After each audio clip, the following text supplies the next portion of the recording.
Welcome back. We're working on the Small But Mighty Dragon. In this video we're going to be sewing his legs to the body. So there's two options for you. You can sew them so they're jointed, so that they move. And I don't use anything fancy, I'm just using yarn to do that.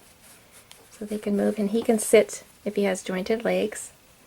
But if you don't want to go through the extra steps of making them jointed, you can certainly sew them in a permanent standing position.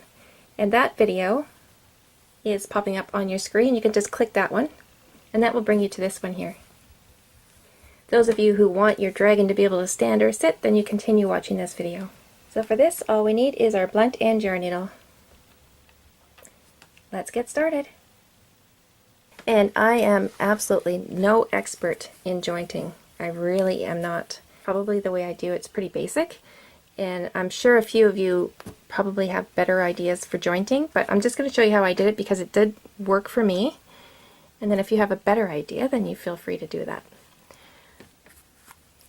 Okay, I'm just going to wrap this yarn tail up here out of the way. This is the yarn tail that we're going to be using to sew the head in place, so we just need it out of the way.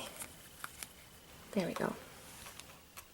Okay, so if you followed the instructions of the written pattern, then this yarn tail should be pulled between the 5th and 6th row. So 1, 2, 3, 4, 5, and 6.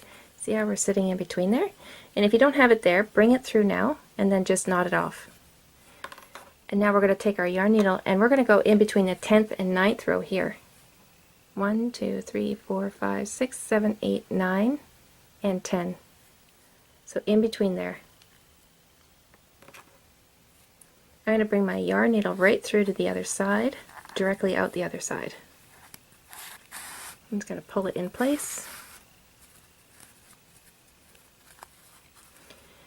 So the top of this leg should actually be just below the 12th row. So again, I'm going to count 1, 2, 3, 4, 5, 6, 7, 8, 9, 10, 11, and 12.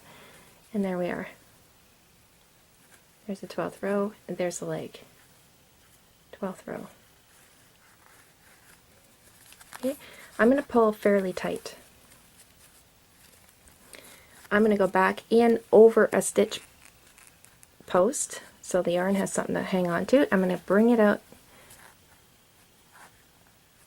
right through where I went in. Bring it right through. And pull. Pull tight. And it's going to make a little indent on this side, and that's totally fine.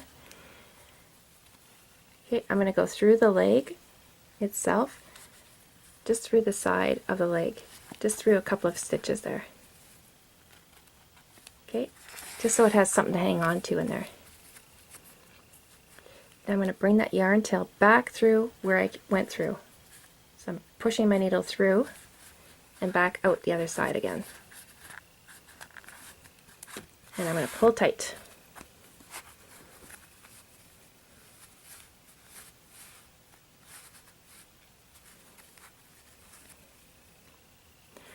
I want to bring this up here somewhere, and I'm just going to knot it off.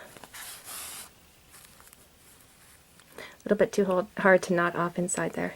So hold it tight and then knot off here. Before bring it all the way through, bring it through that loop and pull tight. Now we can get rid of this yarn tail, just bring it out anywhere and cut it free.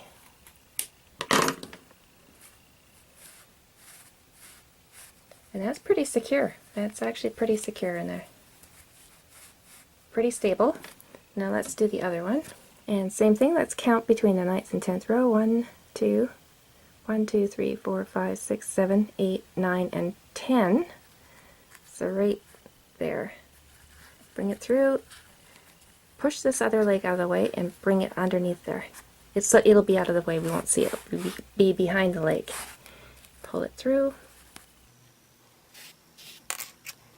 Pull tight, go back in over a stitch, just go over one row and bring it back through where you went in, and pull tight,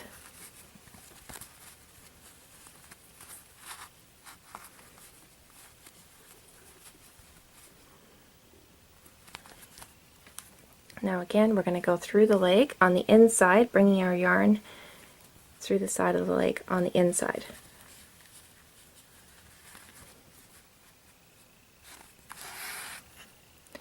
And now go back in and out. Just bring it out anywhere. And pull.